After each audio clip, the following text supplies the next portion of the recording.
It's just a pair of socks, right? The voice cuts through the morning noise, sharp, confused, almost laughing. A man stands on a busy sidewalk, holding a broken wooden sign in one hand and staring at the torn silk in the other. Next to him, a little girl. Her tiny hand grips his fingers, her wide eyes moving between him and the woman in front of them. She steps out of a car that probably costs more than their entire apartment. Her heels click, her gaze ice. Do you have any idea what you just ruined? People stop. Phones come up. Someone's already recording. No one knows yet that this tiny moment, ripped silk, clashing worlds, and a 7-year-old watching everything, will lead to something none of them could possibly imagine. And trust me, you don't want to miss how this ends. If stories like this speak to you, quiet, powerful, and just a little bit magical, hit like, subscribe, and stay with us. This one's worth it. It was the kind of morning that felt like the world hadn't made up its mind yet. Fog hugged the edges of the street. The air was cold enough to see your breath, but the sun fought to break through. Nathan knelt beside the sliding glass door of the Lancaster building, screwdriver clenched between his teeth. His hands worked fast, tightening bolts, coaxing a stubborn mechanism back to life. The door had jammed again. Third time this week.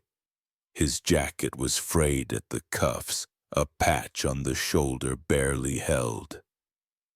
Next to him sat an old battered toolbox, the faded letters Coal Repairs barely visible beneath years of scratches. A sudden honk broke the silence. Nathan glanced up just as a sleek white Tesla pulled up to the curb. The car door swung open with the kind of precision that came from wealth. No noise, no hesitation. Out stepped Claire Lancaster, sharp lines, immaculate gray suit, sunglasses even though the sun hadn't shown itself all morning. Her heels clicked against the pavement like a metronome set too fast for comfort. For a second, nothing happened. Nathan watched her. She didn't notice him. Or if she did, she didn't care. Then his daughter's voice floated over from the bench nearby. "Dad, it's her." Nathan glanced toward the bench. There was Emma sitting cross-legged, sketchbook in her lap, pencil dancing across the paper. She tugged her scarf tighter, eyes wide behind overseed glasses. "Yeah," Nathan muttered. "That's her." Claire Lancaster, CEO of Lancaster Atelier, queen of textile luxury, the woman whose company sold socks that cost more than Nathan's rent. Claire didn't stop. She barely registered the man crouched at the door as an obstacle. She walked right up to the entrance, and the door didn't budge. Click. Grind stuck. Her hand hovered in midair, waiting for the door to sense her presence. Nothing. Her perfectly manicured nails tapped the glass once, twice, growing sharper. Nathan wiped his hands on his jeans and stood. "Yeah, sorry, it's jammed. Give me just a sec." Claire turned. Their eyes met for the first time. She didn't speak, just looked, like someone inspecting an item she didn't order. In that moment, a cyclist swerved around the corner too fast. Electric scooter, delivery guy, bag swinging wildly behind him. Nathan's eyes snapped toward it. The rider lost control. Instinct kicked in. Nathan lunged, not toward the rider, but toward Claire. His hands caught her shoulder, yanking her backward out of the scooter's path. The scooter scraped the curb, narrowly missing them both. But as Claire stumbled, her heel caught on the metal edge of the door frame. There was a distinct sound, soft, sickening. "Rape!" Nathan froze. His eyes dropped, the soft shimmer of silk torn. A perfect jagged line raced from her ankle to mid-calf. The stocking, no, not a stocking, a pair of custom hand-woven silk socks. Claire followed his gaze. Her lips parted, not in shock, but in the slow realization of how expensive that sound just was. Her voice was quiet, icy, surgical. "Do you have any idea what you've just done?" Emma's pencil stopped moving. Nathan swallowed. For the first time that morning, the cold wasn't from the weather. For a long second, neither of them moved. The city hummed around them. Cars passed. Conversations floated from the cafe across the street. But right here, right now, it was silent. Claire glanced down as if confirming whether her eyes had lied. They hadn't. The tear was unmistakable. A clean split in the delicate silk, starting from the seam near her ankle and curling upward like a scar that hadn't healed. Nathan felt his stomach sink. He opened his mouth, closed it. There was nothing he could say that would make it disappear. Claire exhaled, short, controlled, the kind of breath that wasn't for calming down, but for deciding how sharp her words were about to become. Her eyes scanned him from head to toe. The calloused hands, the frayed jacket, the stain on his jeans, the way his boots were worn down unevenly from walking too much. Then she shifted her gaze, not at Nathan now, but past him, to Emma, sitting small on that bench, gripping her sketchbook so tight the edges were starting to bend. Claire blinked only once, then whatever flicker of hesitation had passed was gone. $13,000. Her voice was low, even, measured. "That's what this pair costs." Nathan flinched. His hands flexed, as if debating whether to apologize or disappear. "Do you understand?" she continued. "How long it takes to source silk of this grade, how few artisans can hand-weave a thread this fine, how rare the dye process is for this exact shade." Nathan stared. I didn't mean." "Of course you didn't mean it." Claire cut him off. Her tone wasn't angry.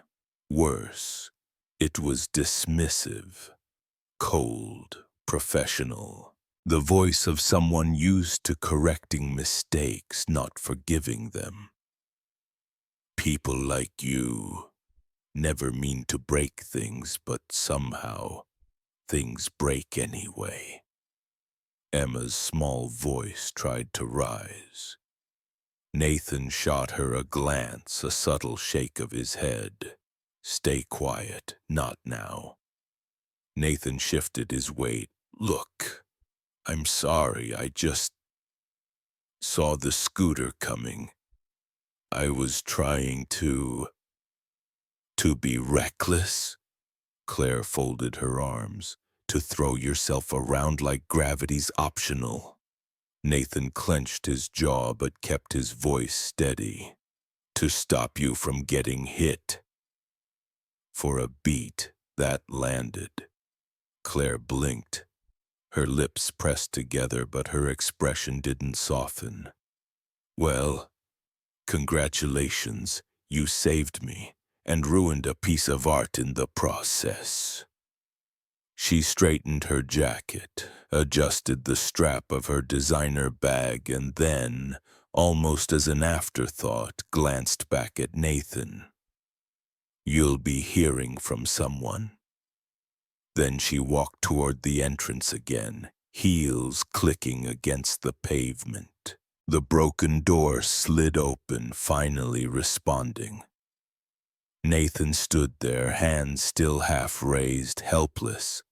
Behind him, Emma's whisper carried in the cold air. Dad, why did she look at us like that? Nathan didn't answer, because he didn't know. But he knew the sound of something tearing wasn't always about fabric. Sometimes it was the sound of dignity coming apart. For a moment everything felt heavier. The air, the sidewalk, the weight sitting somewhere between Nathan's shoulders and his chest. He watched Claire disappear through the sliding glass door. The motion sensor finally decided she was important enough to register. The door sighed open, then closed behind her, sealing off a world Nathan was never meant to enter. Silence settled like dust. A bus rumbled past. A seagull cried somewhere above the skyline. Across the street, a barista handed coffee to a customer who hadn't noticed a thing.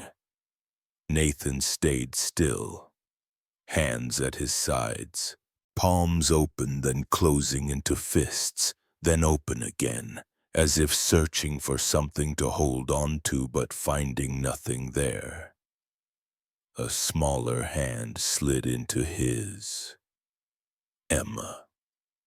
She didn't say anything right away, just stood there. Her fingers curled around his, squeezing tight. He looked down. Her eyes weren't teary, just wide, searching, like someone trying to understand a part of the world that shouldn't exist. Dad.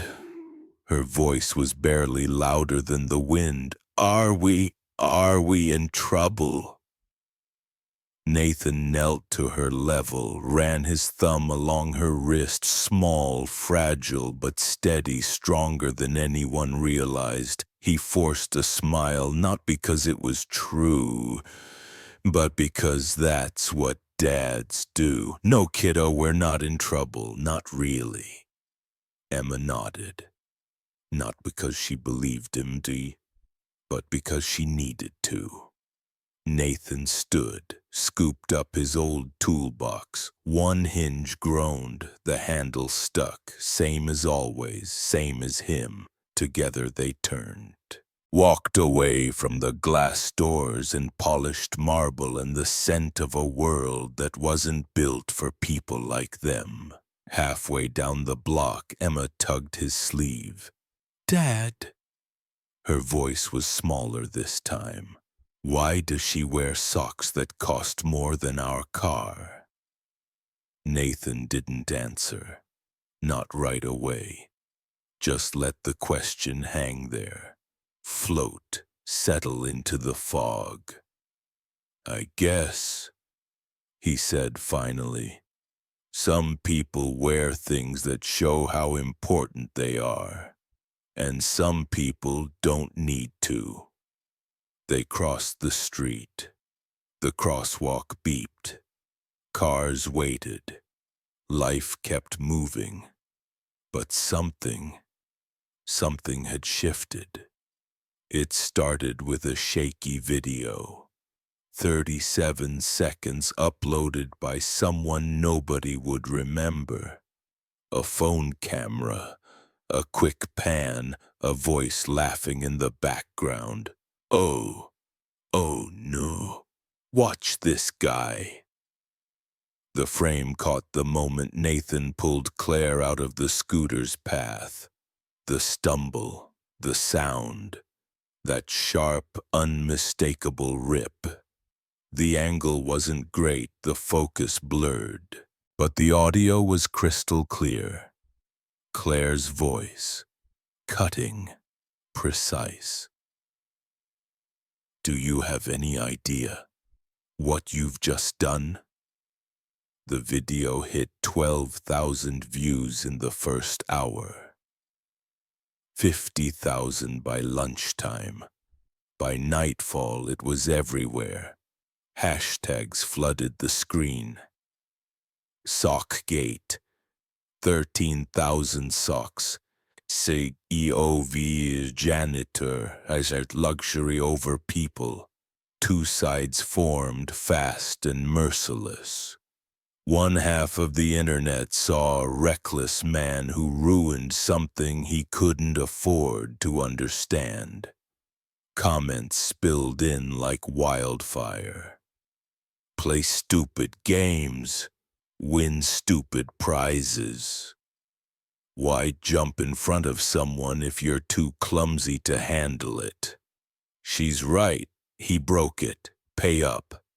The other half, they saw something else. She cares more about socks than a man trying to help. This is what's wrong with the world. Rich people stepping on anyone beneath them. He saved her, and she humiliated him. News outlets jumped in. Headlines popped up before Nathan even knew the video existed. Local handyman destroys 13K socks. Trying to save CEO. Internet explodes over sock. Incident in downtown.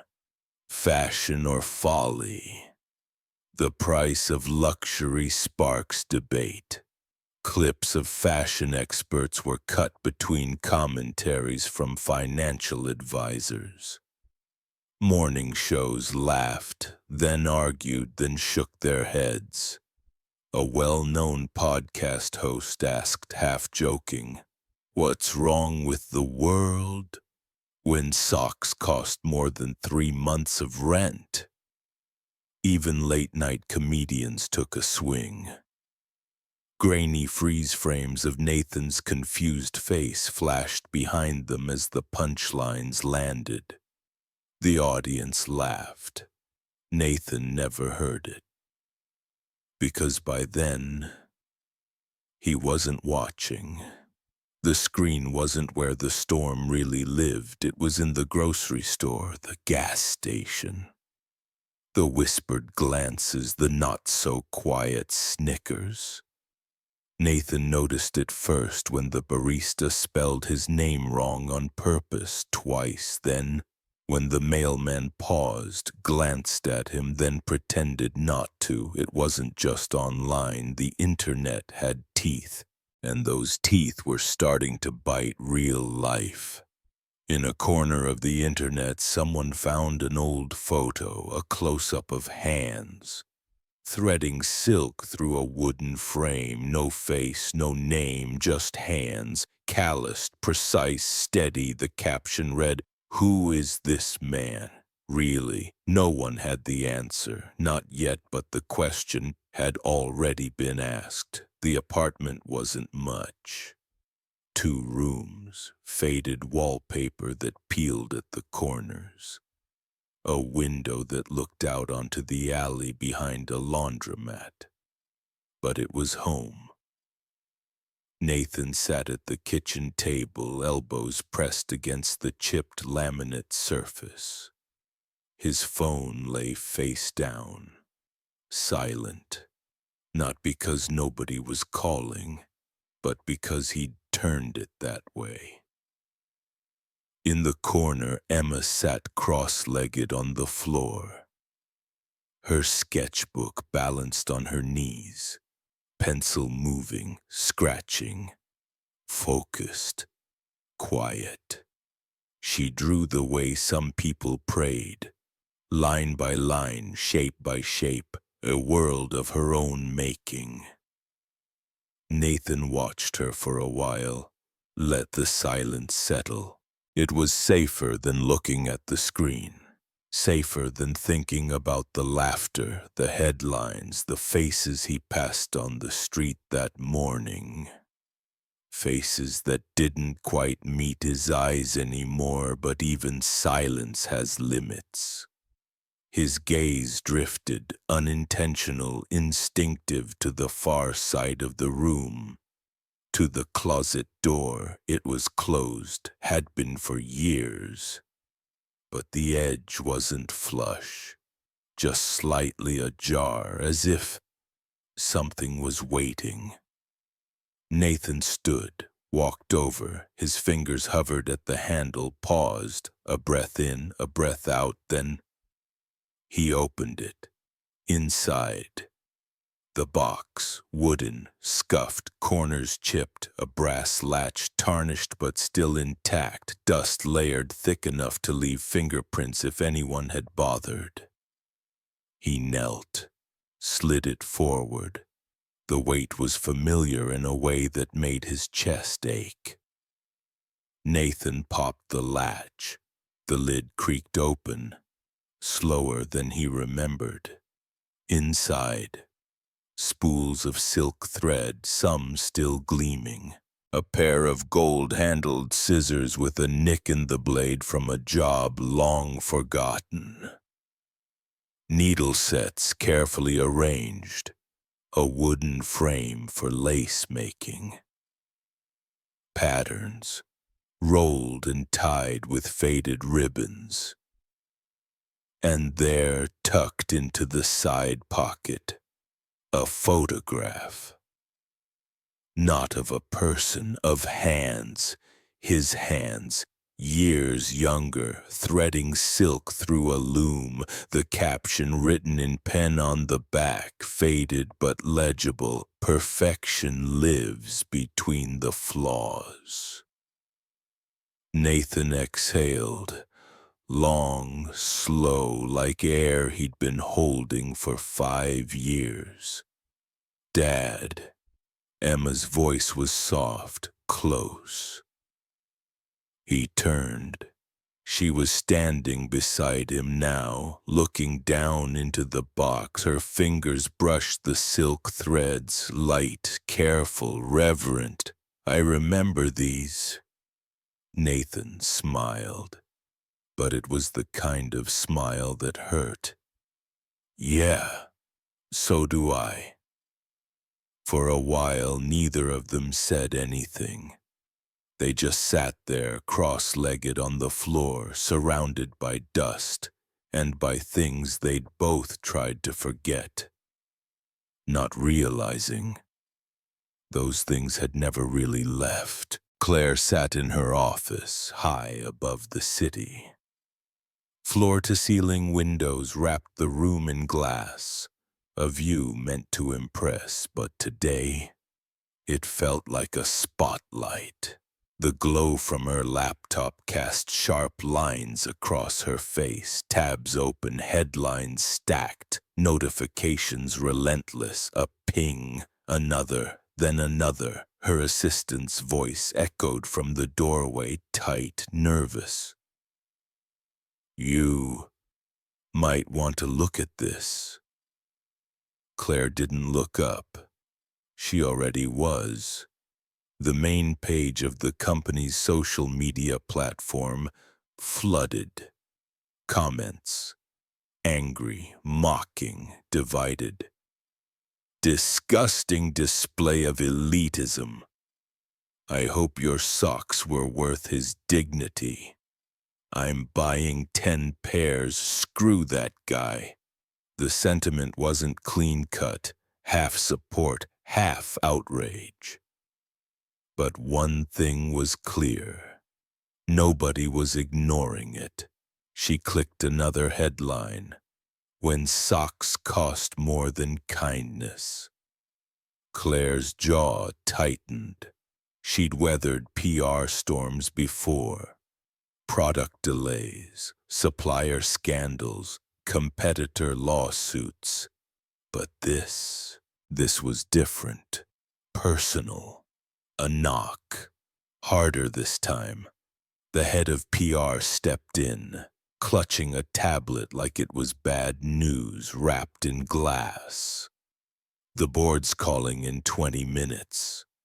His voice lowered. Claire, they're spooked. She straightened, smoothed the crease in her sleeve.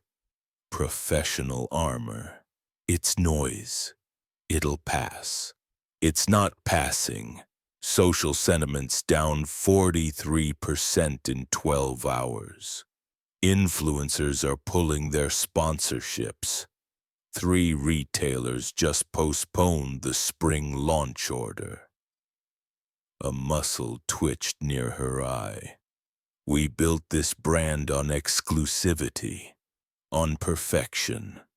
I'm not apologizing for the price of excellence.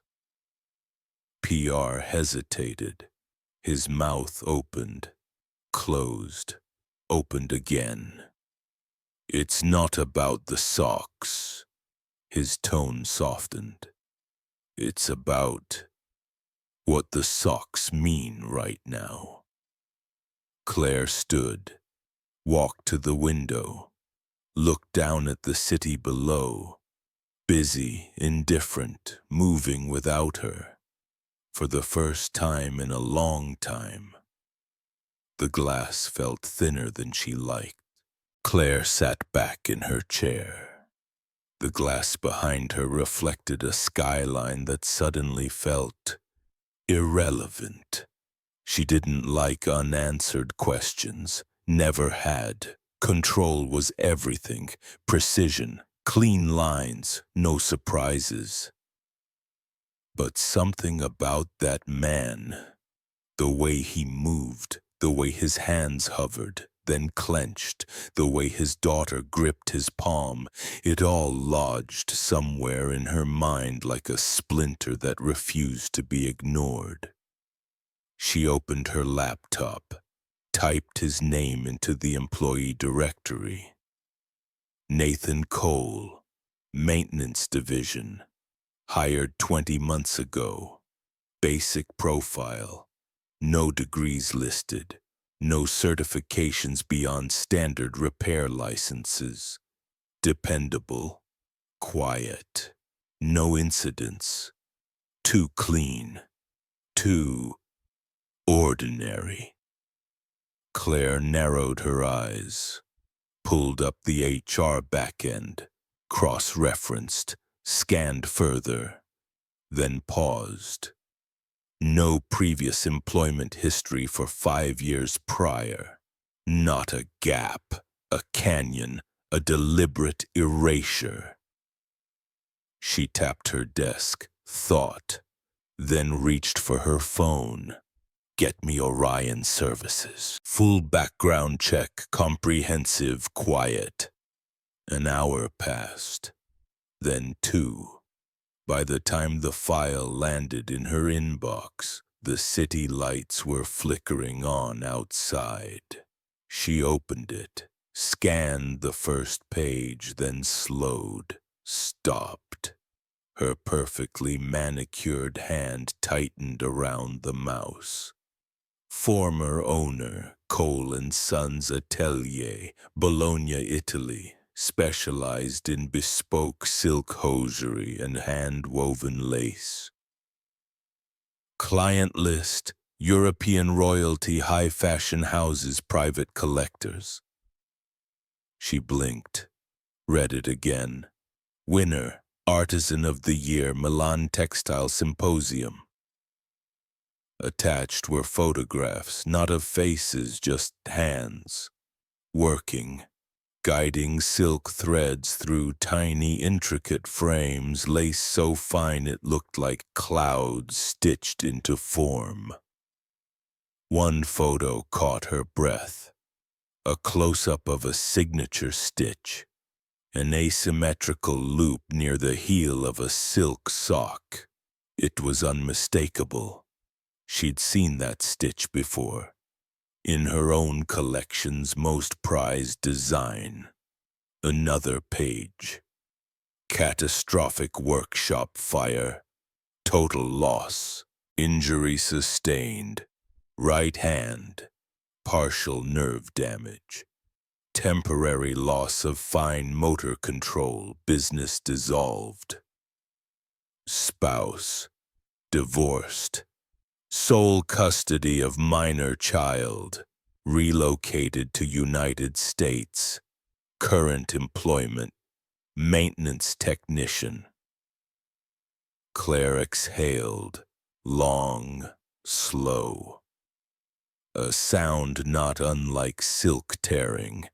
She leaned back, looked at her own hands, perfect nails, no scars, no calluses, no proof she'd ever built anything with them. What are you doing here?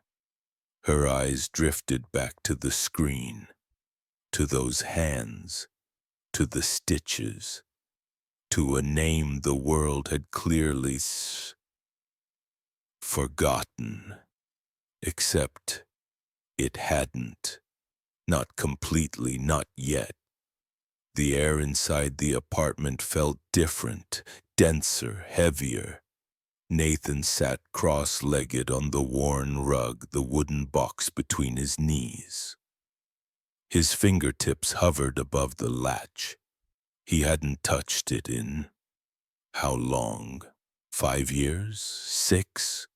Long enough for the muscle memory to fade, but not the weight of it.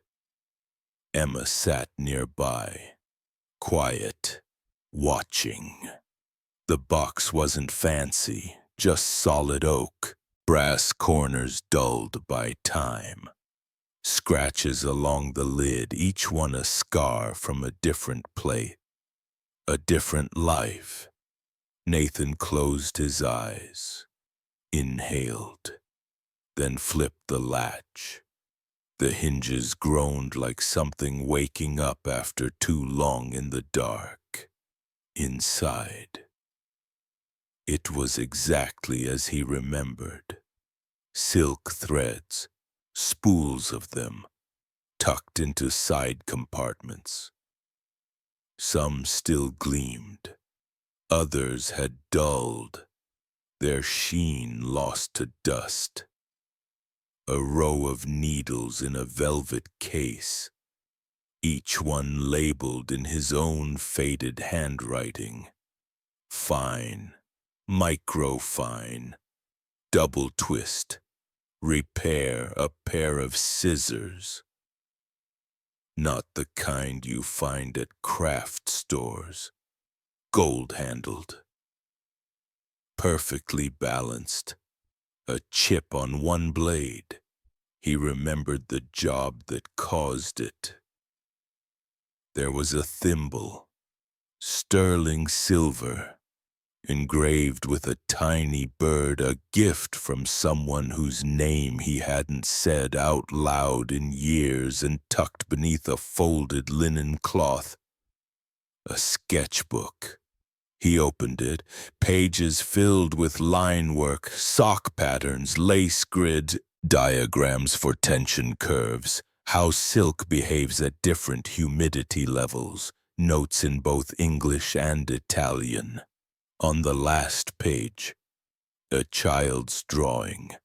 Crayon, uneven lines, a man at a table, thread spilling everywhere, a little girl beside him smiling. Nathan chuckled under his breath. It wasn't laughter, it was memory breaking the surface. Dad, Emma's voice was softer now, closer. Are you gonna make something again?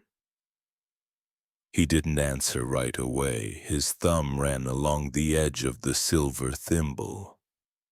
I don't know, kiddo. A pause. I don't know if these hands remember how. Emma shifted, pulled her knees to her chest. They do. Nathan set the sketchbook aside, lifted a spool of thread, blue silk smooth as water. His hands trembled, but only at first. The fingers flexed, remembered the way muscle memory never really dies. He picked up the needle, threaded it in one motion, clean, precise. The knot tied itself like it always had, like breathing. Nathan stared at the stitch. Small, simple, but real. A whisper of something long buried, not gone, just waiting. The needle paused mid-stitch. Nathan glanced toward the kitchen counter where his phone buzzed. Persistent. Insistent. He wiped his hands on an old cloth, stood and crossed the room. The screen flashed a number. No name. No caller ID. For a second, he thought about letting it ring out, but something told him not to. He swiped, held it to his ear. Yeah, this is Nathan. Silence. Not dead air. Intentional silence. The kind that means someone is deciding exactly how to begin.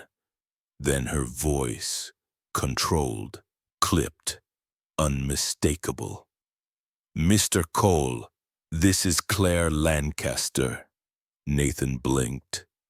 His grip tightened around the phone. Right. I believe we had an unfortunate encounter the other day. Her tone was matter-of-fact, like she was reading from a script she'd written herself. Nathan leaned against the counter, fingers drummed against the wood. That's one way to put it. A pause. I need to speak with you, in person, tomorrow, 10 a.m., my office. Nathan raised an eyebrow even though she couldn't see it. Do I have a choice? Her answer was instant, flat. Not really. A beat, then softer, almost human.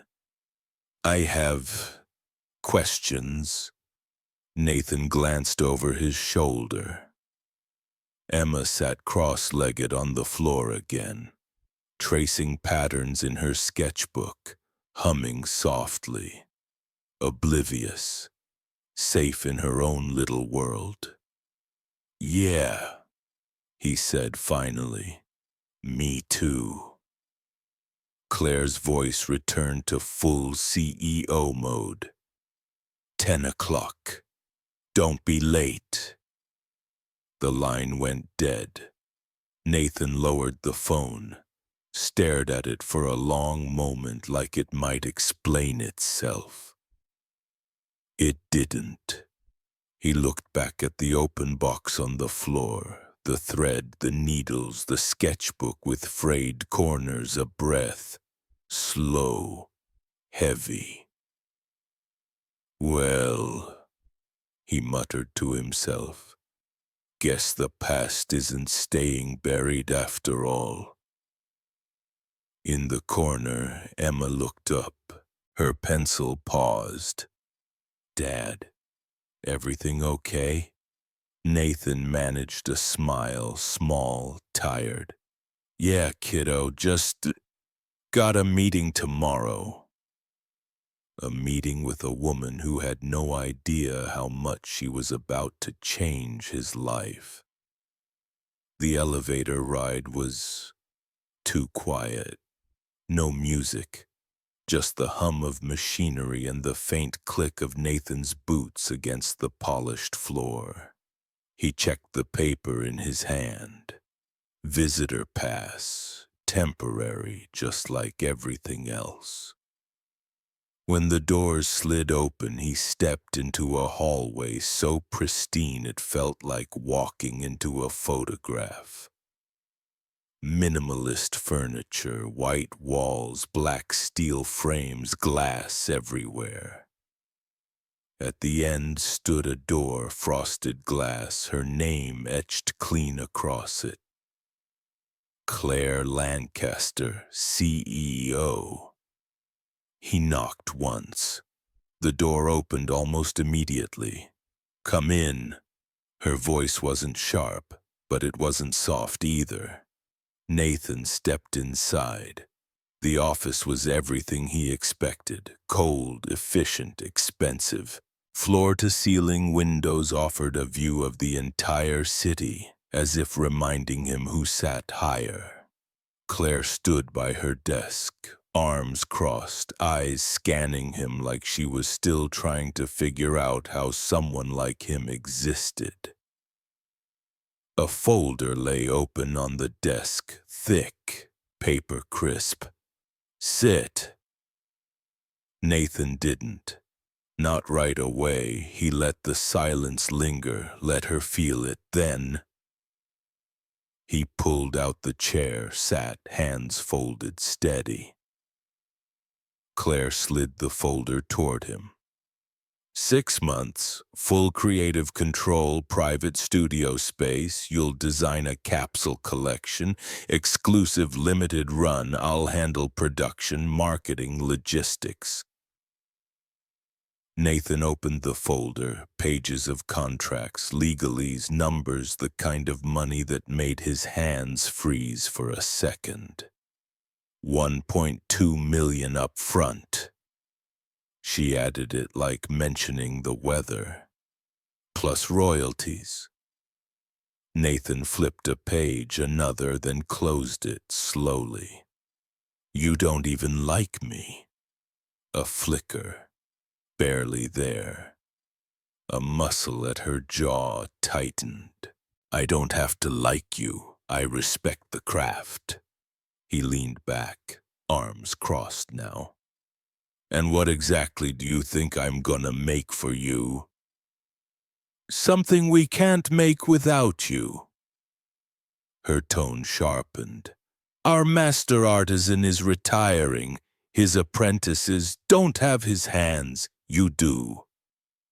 Nathan tapped a finger against the folder.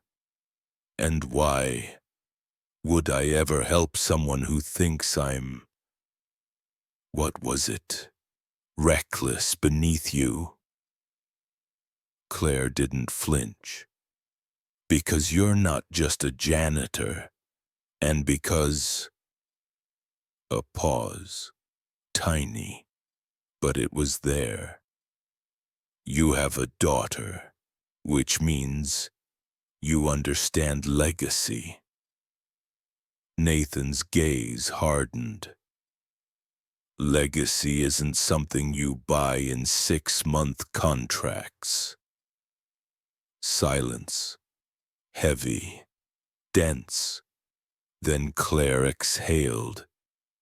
"You can say no." Her voice lowered. "But you and I both know you won't." Nathan looked down, at his hands, at the faint scar along his knuckle. "Yeah," he said finally. "Maybe we both do." The elevator chimed on the 7th floor.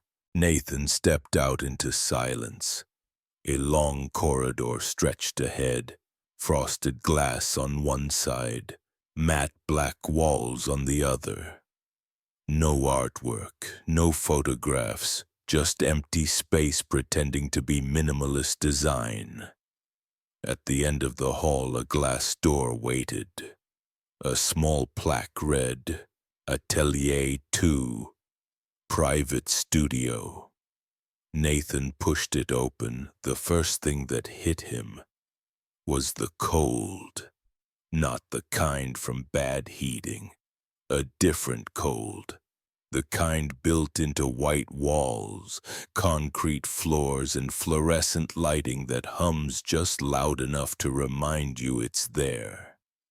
It was clean, spotless, soulless. A workbench stood in the center, brand new, untouched, too perfect. Tools lined the back wall, chrome racks, precision-calibrated machines, digital counters, state-of-the-art, and utterly sterile. No scratches on the floor, no frayed corners, no dents in the table where someone had leaned too hard while threading silk. Nathan let his bag drop. The sound echoed. He walked to the table, ran his hand along the surface. Smooth, too smooth. No story, no memory. In one corner, a supply cabinet waited, fully stocked. Rolls of silk, spools of thread arranged by color, shade, weight, high-end, imported, pristine. He opened a drawer, needles still sealed in plastic, another drawer, a sewing machine untouched, latest model, all digital. Nathan exhaled, slow, heavy. His hand drifted to his pocket, pulled out something far older than anything in this room. A wooden thimble, the varnish worn away where his thumb had pressed it, thousands of times. He set it on the table. Alone it looked wrong here, like someone had dropped a pebble onto a sheet of glass. Nathan turned in a slow circle, took it all in. The emptiness, the promise, the pressure. Yeah, he muttered. This isn't gonna work like this. He walked to the nearest cabinet, opened it, found the measuring tools, steel, clean, cold. Nope. He grabbed them anyway, dragged them to the table, unrolled a bolt of raw silk. The fabric sighed as it spread across the surface. The sound, that was familiar. He pulled a chair forward, sat, palms flat on the table, just sat. A breath in, a breath out. For a moment his hands hovered, unsure, remembering. Then he reached into his bag, pulled out the sketchbook. The old one, edges frayed, pages soft from too much turning. He set it beside the thimble, opened to a blank page, picked up a pencil, the tip touched paper. A line, then another, then another. It was shaky, imperfect, hesitant, but it was a start.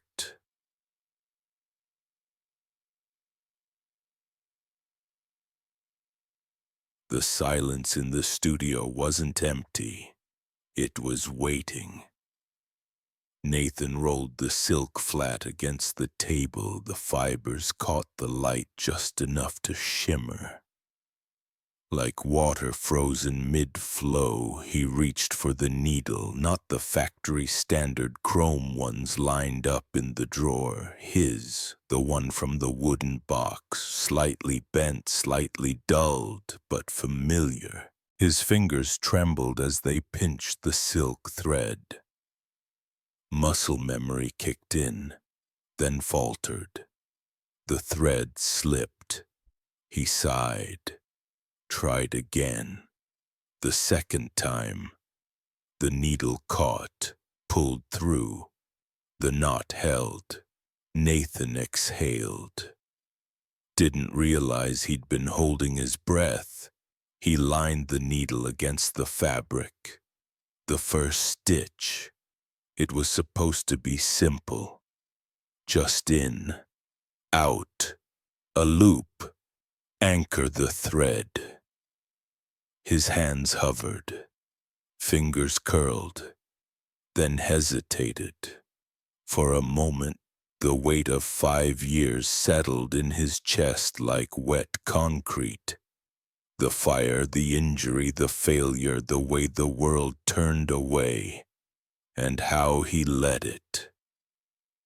Maybe I don't have it anymore. But then, a whisper, not out loud, just memory. Perfection lives between the flaws. The voice wasn't his, wasn't Emma's. Older, softer, someone from a time before everything burned. Nathan set his jaw. The needle dipped, pierced the silk, pulled through, smooth, clean, a loop, a knot, tight. The line appeared, thin, barely visible, but real. He did it again, then again. The stitches lined up, uneven at first, then steadier, then familiar. The sound, tiny, rhythmic, the silk whispering beneath his hands, a language only certain hands could still speak. Nathan paused, looked at the thread, the pattern, the way the silk folded under tension. His fingers remembered. Not gone, just waiting. A breath escaped. This time, it felt different, lighter. His thumb ran along the seam, rough, imperfect, not finished, but a beginning. Nathan smiled, small, honest, the kind that doesn't reach the mouth but softens the eyes. Yeah, he whispered, still here. And for the first time in years, the silence didn't feel empty anymore. Claire stood at the doorway, arms crossed, chin tilted like always, a stance designed to say, I'm in control. But the longer she stood there, the less certain that felt. Nathan didn't look up. He sat at the workbench, shoulders hunched, fingers moving. Not fast, not slow, just steady. Thread pulled, needle dipped, silk tightened. A rhythm, a language she didn't speak. Claire cleared her throat. I wasn't expecting this. Nathan didn't pause, didn't glance up. Expecting what? To see this. Her fingers gestured vaguely toward the fabric. You doing it by hand. Nathan smirked. Thought it just happened. Magic from machines. Claire bristled. Almost left, but didn't. She stepped closer. Eyes scanned the table. The silk caught the window light, folds shifted, edges gleamed like liquid silver. Nathan slid a piece toward her. Not finished. A fragment, an unfinished cuff, stitches halfway done. Go on. He nodded toward it. Touch it. Claire hesitated. I don't. You sell this every day. You price it, package it, market it, but have you ever actually touched it? Silence. Slowly she reached. Fingers hovered, then brushed the fabric. It wasn't what she expected. Not just soft, not just smooth. There was a weight to it, a tension, like something alive. something holding its breath. Her fingers traced the edge, the stitch line, imperfect. Tiny flaws, minuscule loops. In a factory, this would be a defect. This, she whispered more to herself, this wouldn't pass inspection. Nathan leaned back, wiped his hands. Exactly. She frowned. Then why? Nathan tapped the cuff. Because a machine aims for perfect, but perfect is boring, cold, forgettable. He picked up the piece, turned it, showed her a single deliberate misaligned loop. See that? She nodded. My father called it the storyteller's stitch. Tiny, hidden, but real, a mark that says, this was made by hands, not machines, not algorithms. A person was here. Claire's gaze softened just a fraction. Nobody ever explained it like that. Nathan shrugged. Yeah, nobody ever asked. A long pause. Neither of them moved. The hum of the city drifted in through the window. Finally, Claire pulled the unfinished cuff closer, ran her thumb along the seam. It didn't feel like fabric anymore. It felt like something else, something she couldn't name yet. But it was starting.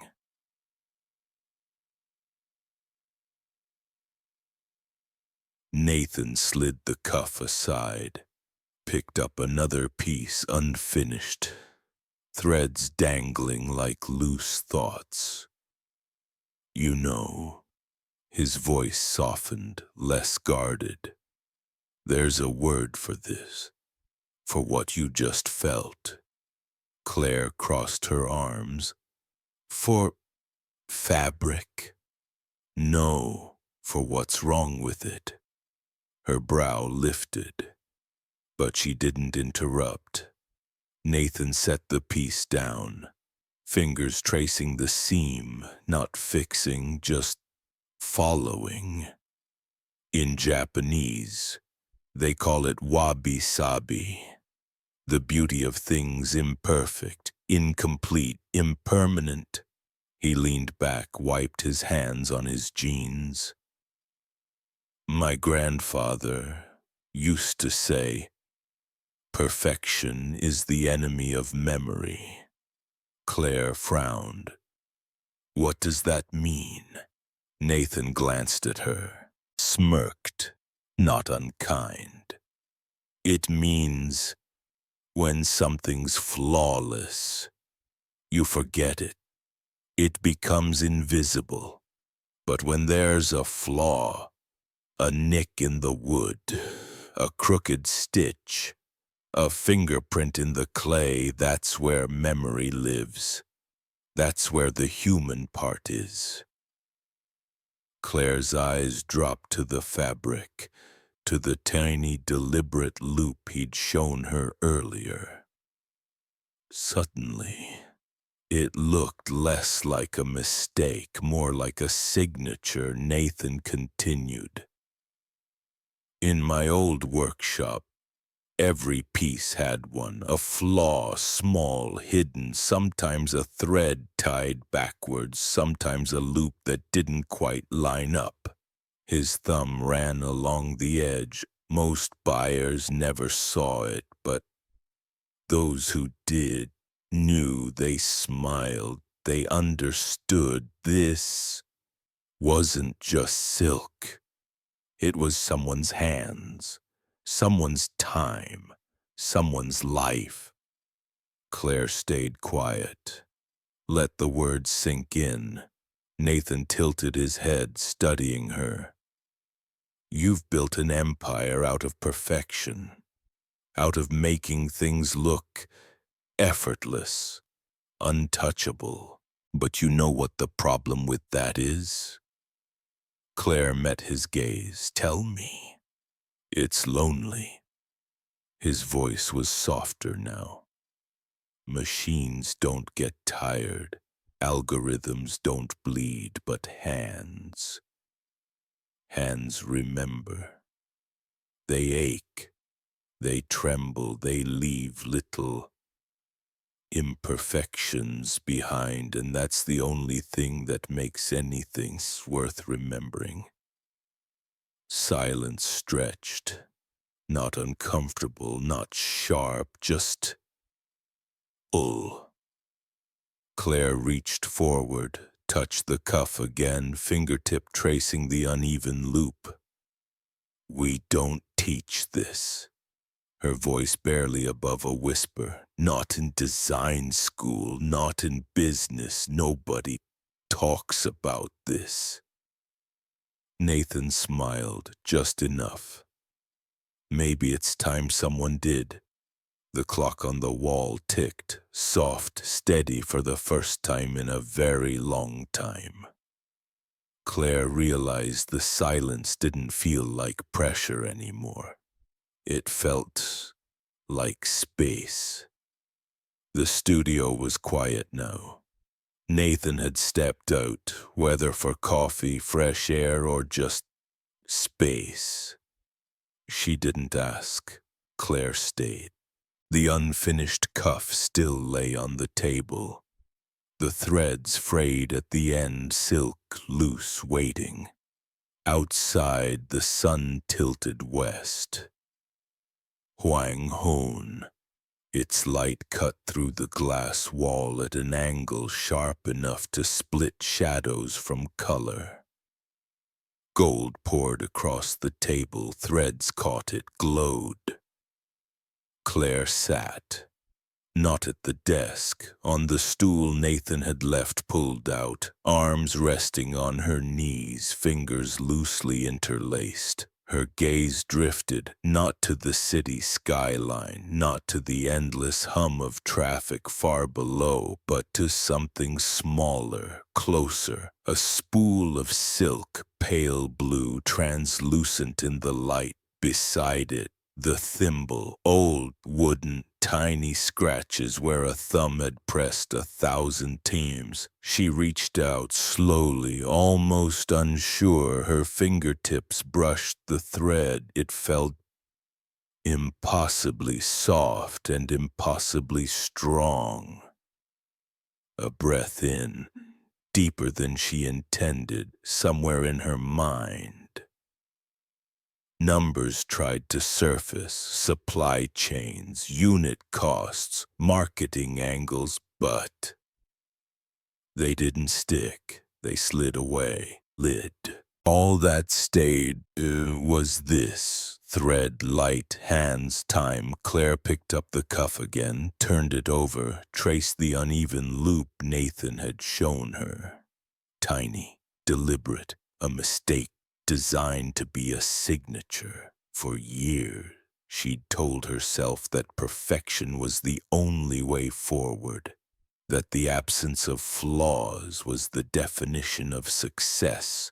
But sitting here, watching the sunlight crawl across silk, she realized something simple, something small. Perfection had never made her feel anything. But this quiet little loop in the seam did. A shadow shifted outside. Distant voices, a truck passing somewhere, a bird. Claire stayed still, let the moment stretch, let it hold. For the first time in years, she didn't feel like she was running. The boardroom was as pristine as ever. Glass walls, polished wood, stainless steel fixtures, clean lines, clean numbers. Claire sat at the head of the table, spine straight, fingers steepled. Around her, the usual faces: finance, operations, legal, marketing, each one sharper than the next on the screen behind her. Mock-ups. Images of silk stockings, lacework, hand-drawn patterns, prototypes from the new collection. Not the usual, not machine perfect. These had texture, irregularities, fingerprints, soul. She waited. It didn't take long. This isn't scalable. The CFO's voice landed first, flat, final, handcrafted. Claire, that's not what we do. It's not what this company is built on. The head of operations nodded. He's right. Labor costs would triple. Delivery times would double. You're proposing, what, a step backward? Marketing chimed in, sharper, more careful. Our entire brand is precision. Clean, exclusive. You start talking about imperfections, and customers won't know what to think. Claire's eyes flicked from face to face, calm, controlled. Customers are already thinking. Her tone stayed even. Have you checked sentiment tracking in the last 48 hours? Silence. We've lost 20% of our influencer contracts. Legal added quietly. They're distancing. Which is exactly why we can't afford to gamble on nostalgia. The CFO folded his arms. This artisan fantasy, it's a PR stunt at best. At worst, a liability. Claire leaned forward, hands flat on the table now. It's not nostalgia, it's differentiation. In a market drowning in mass production, we offer something real, something human. The COO scoffed. Human doesn't scale, Claire. Maybe it shouldn't. Her voice sharpened, but not loud, just undeniable. Maybe that's the point. A beat. Heavy. And what about him? The CFO nodded toward the slide, an image of a prototype. Nathan's stitching clearly visible. A maintenance worker leading a collection, that's risky. It sends the wrong message. Claire's jaw tightened. No, it sends exactly the right message. That skill matters more than titles. That hands still matter. Silence. No one knew how to answer that, not yet. Then the COO spoke again, slower, measured, dangerous. Claire, if you keep pushing this, the board will have no choice but to consider your position. Her eyes didn't waver. Then they should. The air shifted, cold, sharp, because everyone in that room knew. This wasn't just about fabric anymore. It was about what the company, what any company actually stood for. The knock was soft, measured, heads turned. The boardroom doors opened. Nathan stepped in, no suit, no tie, just worn jeans, rolled sleeves, and hands that knew work. A silence fell, not the polite kind, the kind that measured worth by fabric labels and titles. Claire gestured toward the seat beside her. Nathan, thank you for coming. Nathan nodded, didn't sit. He scanned the room, knew exactly what these faces saw when they looked at him, and what they didn't.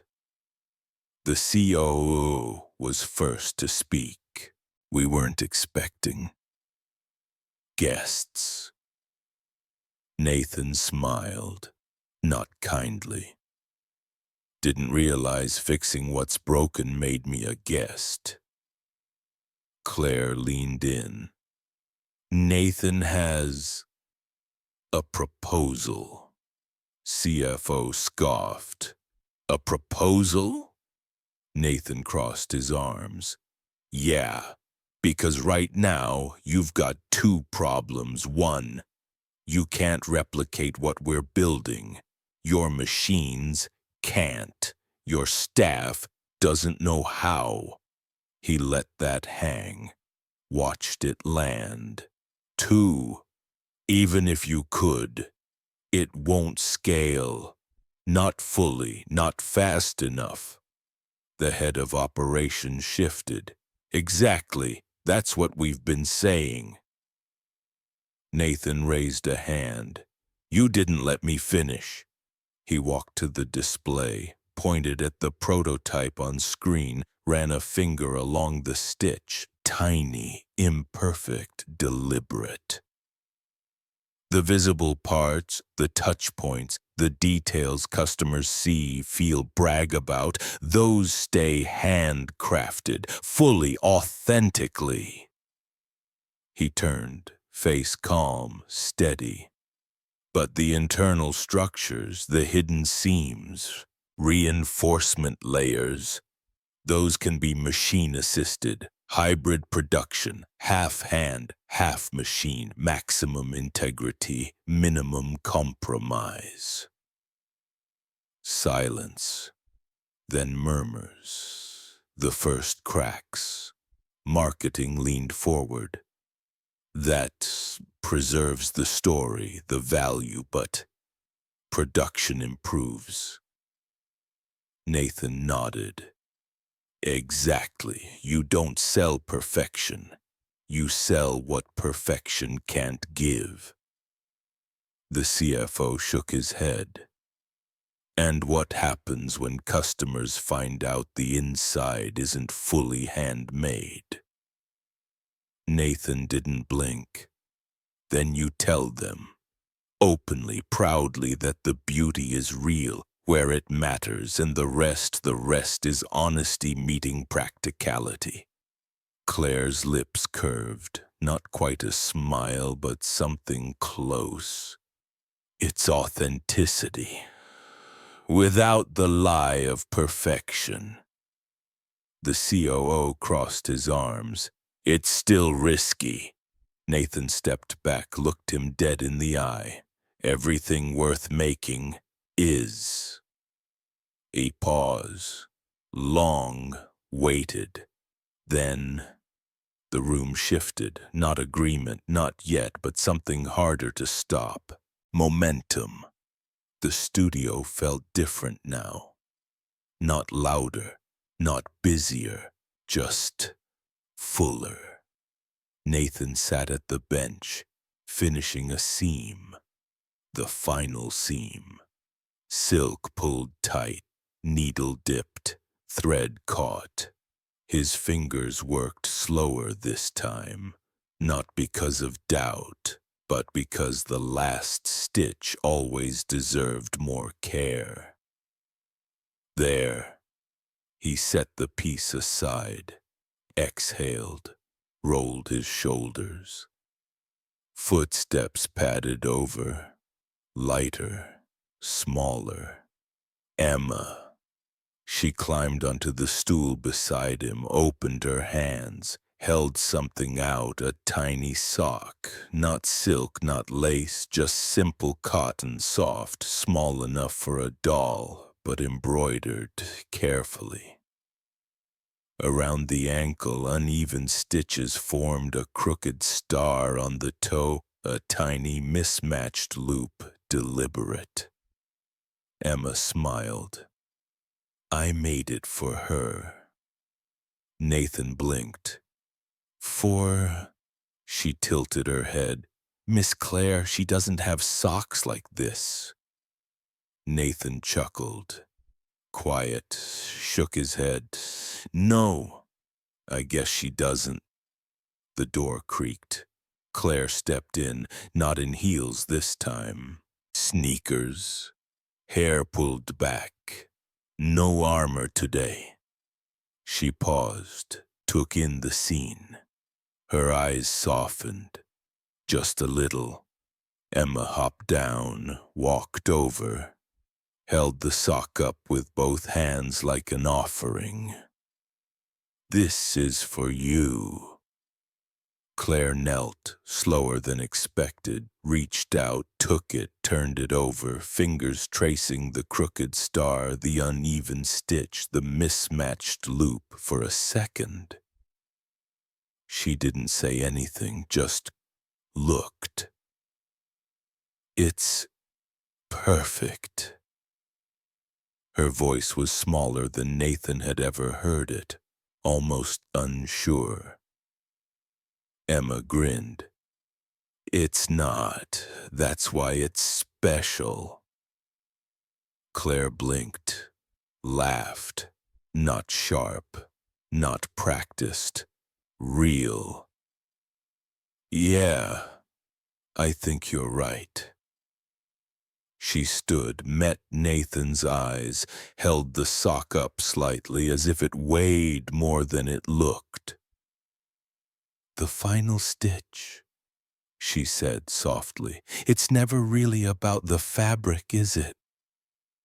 Nathan shook his head. No, never was.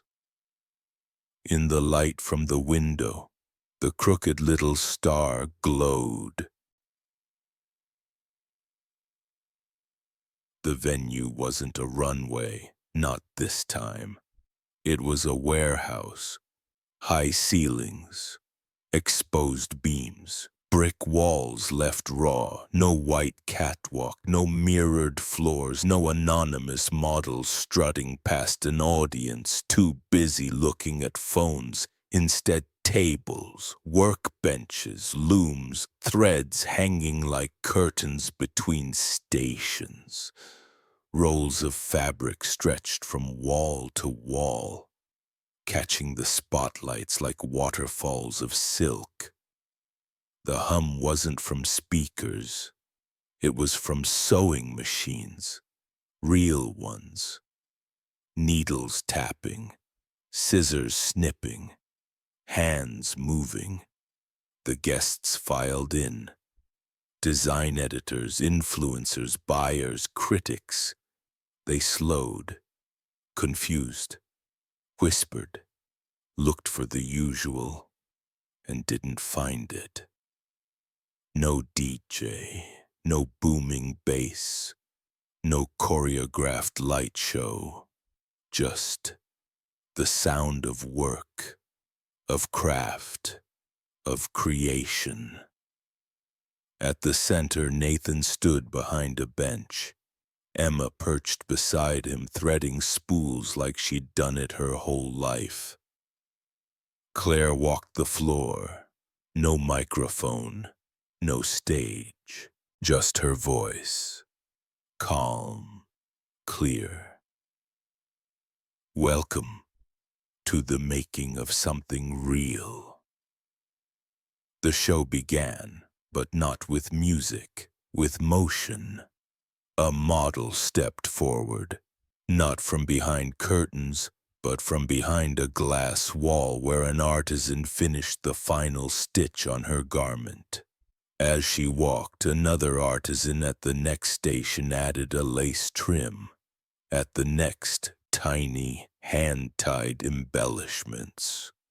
The garment wasn't revealed complete. It was built step by step. In front of everyone, the guests leaned forward, phones rose, but not to post snark, not tonight, just to capture. Each model wore stockings, scarves, gloves, each carrying one tiny imperfection, a crooked stitch, a mismatched knot, a deliberate flaw, a secret only the wearer and maybe the maker would ever notice. Nathan caught Emma's glance. She grinned, held up a spool like it was a trophy. At one station, an elderly artisan showed a young apprentice how to twist silk by hand. fingers moving in rhythm older than anyone in the room. Claire watched it all. Hands folded, shoulders straighter than usual, but not stiff, just present. For the first time, the gap between designer and worker vanished. The audience wasn't just watching clothes, they were watching process, memory, hands, lives. Near the back, a journalist whispered into his mic, "I've been covering fashion for 15 years. I've never seen this. Not a spectacle, not a performance, a witness to how things are made." There was a moment, no one quite knew when it started, when the room simply changed. The hum of conversation faded, the shuffle of chairs, the click of cameras gone. All that remained was the sound, soft, precise, steady, the sound of thread pulling through fabric, the whisper of silk sliding across skin, the quiet tap of needles, scissors closing with a soft snap, fingers adjusting, tying, correcting. It was hypnotic. The audience stopped being an audience. They weren't observers anymore. They weren't buyers, weren't critics, weren't influencers. They were witnesses to something older than commerce, older than fashion. The simple act of making. Nathan sat at the central bench, hands moving, not rushed, not slowed for effect, just as it should be. Emma stood beside him, threading a spool, her small fingers clumsy but learning, a quiet rhythm building between them. At the next station, an older woman, her hair silver, her hands mapped with lines of 100,000 stitches, taught a young apprentice how to fold the edge of lace so it wouldn't fray. Their voices were whispers, barely audible, not for performance, just for each other. Claire stood a few steps away, not speaking, not guiding, just watching. Her arms weren't crossed. Her phone wasn't in her hand. For the first time in her career, she realized how loud silence could be, and how comforting. One guest, an editor known for tearing collections apart, lowered her phone. Her eyes softened. Her hands, usually busy typing notes, just rested in her lap. A buyer shifted forward, not for a better view, just closer. And in that exact moment, something strange happened. Nobody sold anything. Nobody marketed. Nobody posed. The show wasn't a show.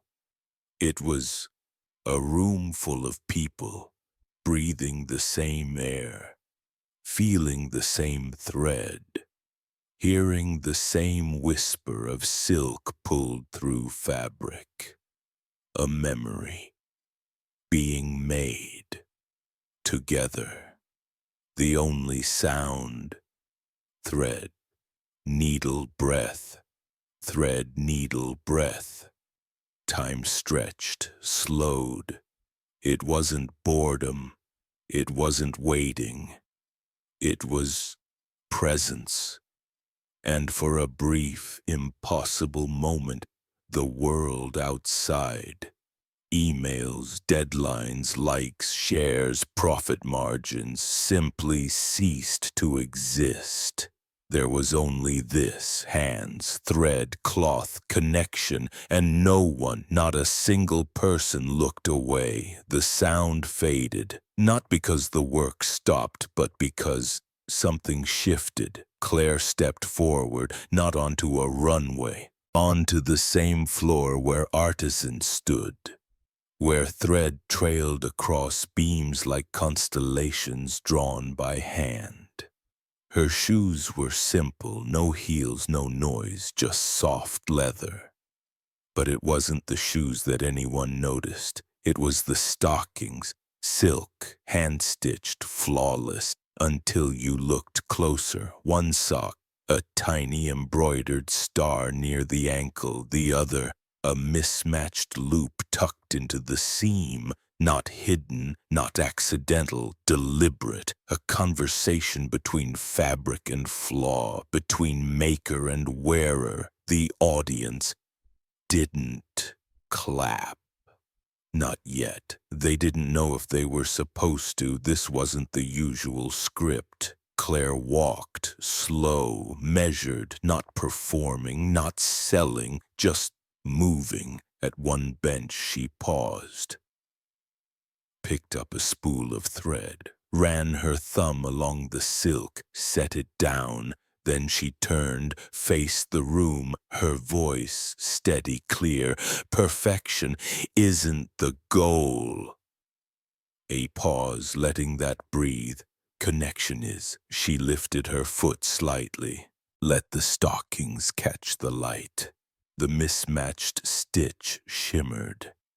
Every piece carries a story of hands, of time, of care, and of the tiny imperfections that remind us someone was here. Silence, but not empty, full, dense.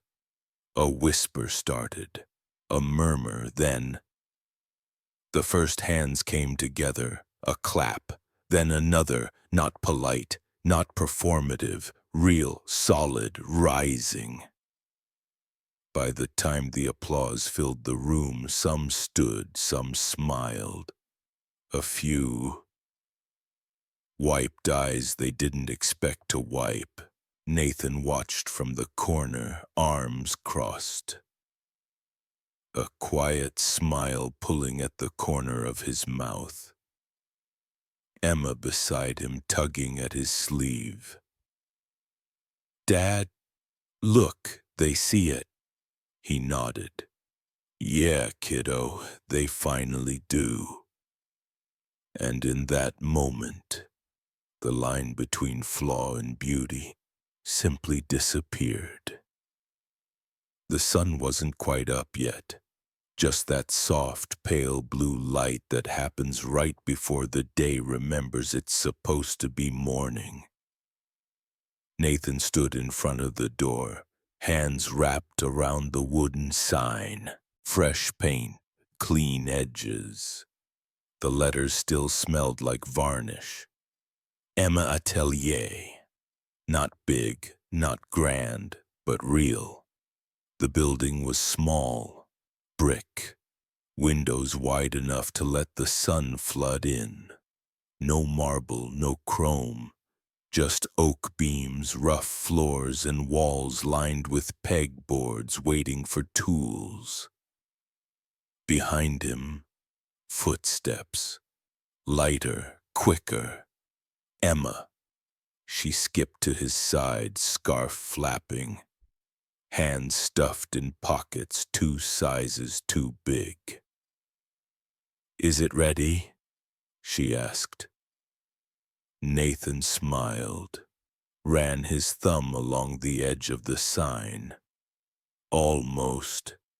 He lifted it, fit the hooks into the bolts, let the weight settle.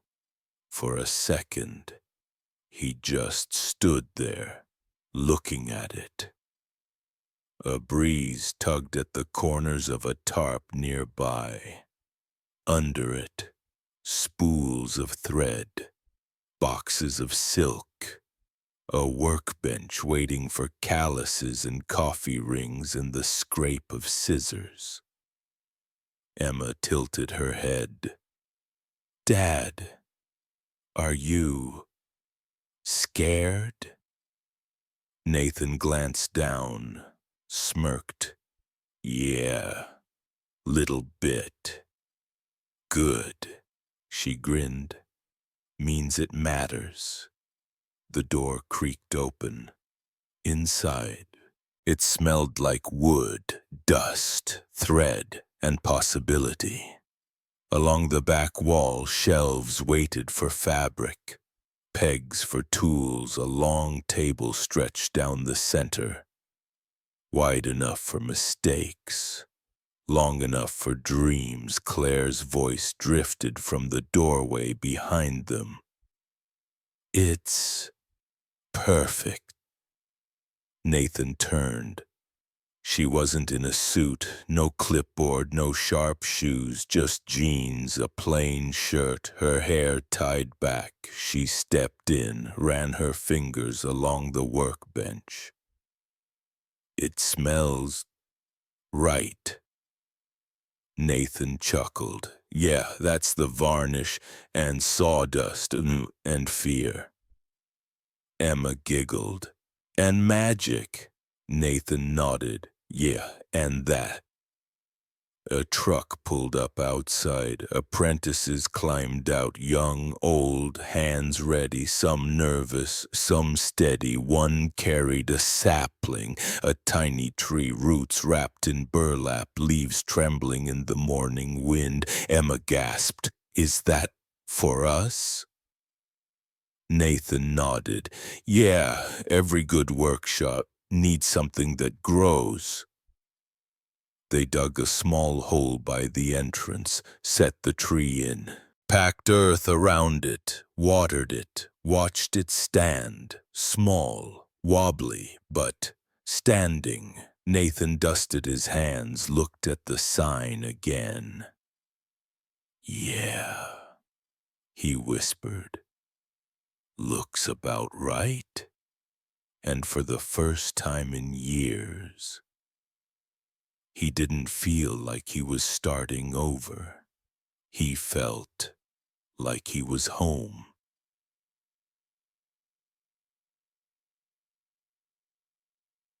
The truck door slammed shut. Claire stepped down, hands gripping a burlap-wrapped bundle. A sapling, tiny, thin, leaves trembling in the wind like they weren't quite sure if they belonged here yet. Nathan wiped his hands on his jeans, raised an eyebrow. That, for us. Claire shifted her grip, nodded. Yeah, figured if you're planting roots, might as well do it right. Emma bolted forward, eyes wide. What kind is it? Claire knelt, ran her hand along the slender trunk. It's a ginkgo, oldest species on Earth. Survived ice ages, bombs, cities, fires. She looked up, met Nathan's eyes. Figured it fit. Nathan chuckled, soft. Yeah, it does. They found a spot near the front window, where the morning light hit first, where customers would walk past, where anyone could see. Something was growing here. Nathan grabbed the shovel. Emma held the sapling steady. Claire kicked off her shoes, designer flats abandoned in the dirt, and knelt beside them. Together, they dug, not fast, not clean. Dirt under nails, mud on jeans, wind tugging at hair. Claire pressed her hands into the soil, fingers deep, nails chipped. For a woman who'd built an empire behind glass walls, it felt strange and right. Nathan steadied the roots. Emma poured water. Claire packed earth tight when it stood small, crooked, imperfect. They stepped back. It wasn't much, not yet, but it was real. Claire brushed dirt off her palms. Funny thing about ginkgos, she said, watching the leaves tremble. You plant them for someone else. They don't get big for 50 years, sometimes more. Nathan crossed his arms, looked at the tree, looked at her.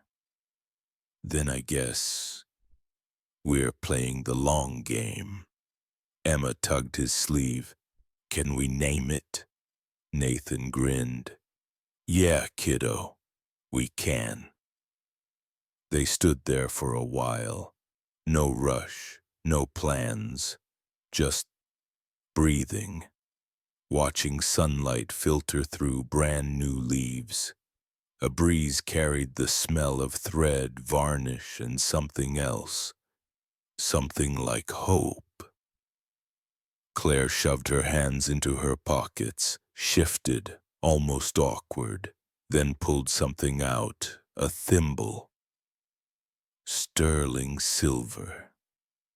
Tiny bird engraved on one side, worn smooth in places. She held it out to Emma. This was my mother's. She gave it to me when I started. I think it belongs here now. Emma's eyes went wide. She took it carefully, like it might fly away if she breathed too hard. Nathan watched, said nothing, just smiled. Small, honest. The kind of smile that only comes when you realize something broken isn't just fixed. It's transformed. The workshop wasn't noisy, not loud, not busy, just alive. The afternoon sun slanted through the big front window, scattering lines of gold across the workbench. Dust motes floated like tiny constellations. Threads dangled from unfinished pieces, soft, trembling in the breeze from a half-open door. Nathan sat at the table, Emma beside him, tongue pressed to her lip in concentration as she tried to master a particularly stubborn stitch. The thimble Claire had given her, silver, worn, engraved with a tiny bird, glinted every time her fingers caught the light. In the corner, Claire adjusted fabric bolts on the shelf, not directing, not commanding, just helping. Her blazer hung forgotten on the chair, sleeves rolled up, fingernails still stained with dirt from planting.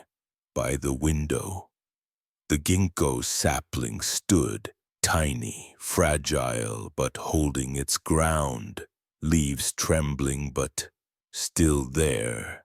A breeze stirred, the threads on the rack danced, a strand of silk unspooled just slightly, trailing across the table, like a line someone hadn't finished drawing yet, and maybe didn't need to. Nathan leaned back, exhaled, ran a hand through his hair. His gaze drifted, not to the fabric, not to the numbers on a clipboard, but to Emma, to the curve of her smile when a knot held, to the way her fingers pressed the thread, learning the tension of it. "That's it, kiddo," he murmured. "That's the one." She beamed. Outside, a light flicked on above the door, simple, warm, just an ordinary porch light, the kind that tells anyone passing by someone's still here.